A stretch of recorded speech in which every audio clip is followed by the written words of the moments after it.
بسم اللہ الرحمن الرحیم۔ آج اردو کا یہ سبق ہے، سبق نمبر 34۔ اس سبق کو اس طریقے سے پڑھیں گے، پہلے ہجے کر کے پڑھتے ہیں۔ الف زبر آ، دال بے زبر دب، ادب۔ الف زیر ای، دھے رے زبر دھر، ادھر۔ الف پیش او، دھے رے زبر دھر، ادھر۔ یہ دال اور ہے، یہ دونوں مل کر کے ہندی کا حرف دھا بن جاتا ہے، دھا۔ ادھر، اس کو حروف ہندی کہتے ہیں۔ یہ دال اور ہے اسے نہیں کہا جائے گا، بلکہ اس کو دھا کہا جائے گا۔ الف زیر ای، دھا رے زبر دھر، ادھر۔ الف پیش او، دھا را زبر دھر، ادھر۔ الف زبر آ، لام گاف زبر لگ، الگ۔ بے زبر با، دال نون زبر دن، بدن۔ ہے زبر ہا، رے نون زبر رن، ہرن۔ بے زبر با، ٹے نون زبر ٹن، بٹن۔ سین زبر سا، بے قاف زبر بق، سبق۔ خے زبر خا، بے رے زبر بر، خبر۔ شین زبر شا، کاف رے زبر کر، شکر۔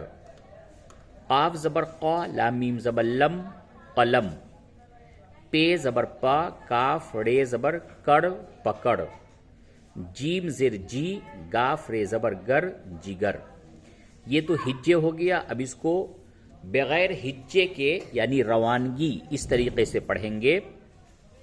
ادب، ادھر، ادھر، الگ، بدن۔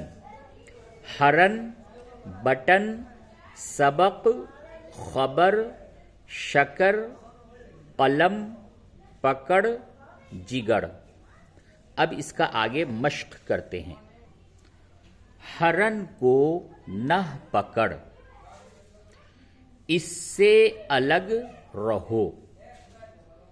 بدن پر نہ مار، یہ ٹین کا بٹن ہے۔ سبق خوب یاد کر لو، اس کو خبر کر دو۔ شکر کا شربت بنا۔ پھر سے اس کو پڑھیے۔ ہرن کو نہ پکڑ، اس سے الگ رہو۔ بدن پر نہ مار، یہ ٹین کا بٹن ہے۔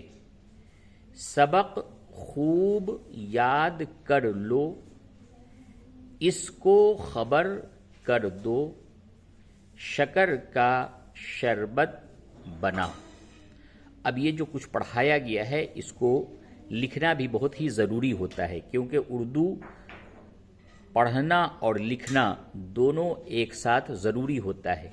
تو لکھنے کے لیے کوئی الگ سے کوئی کتاب پڑھنے کی ضرورت نہیں ہوتی ہے، بلکہ جس سبق کو آپ پڑھتے ہیں اسی سبق کو اپنی کاپی پہ لکھ لیں، تو اس طریقے سے پڑھنے کے ساتھ ساتھ لکھنا بھی آ جاتا ہے۔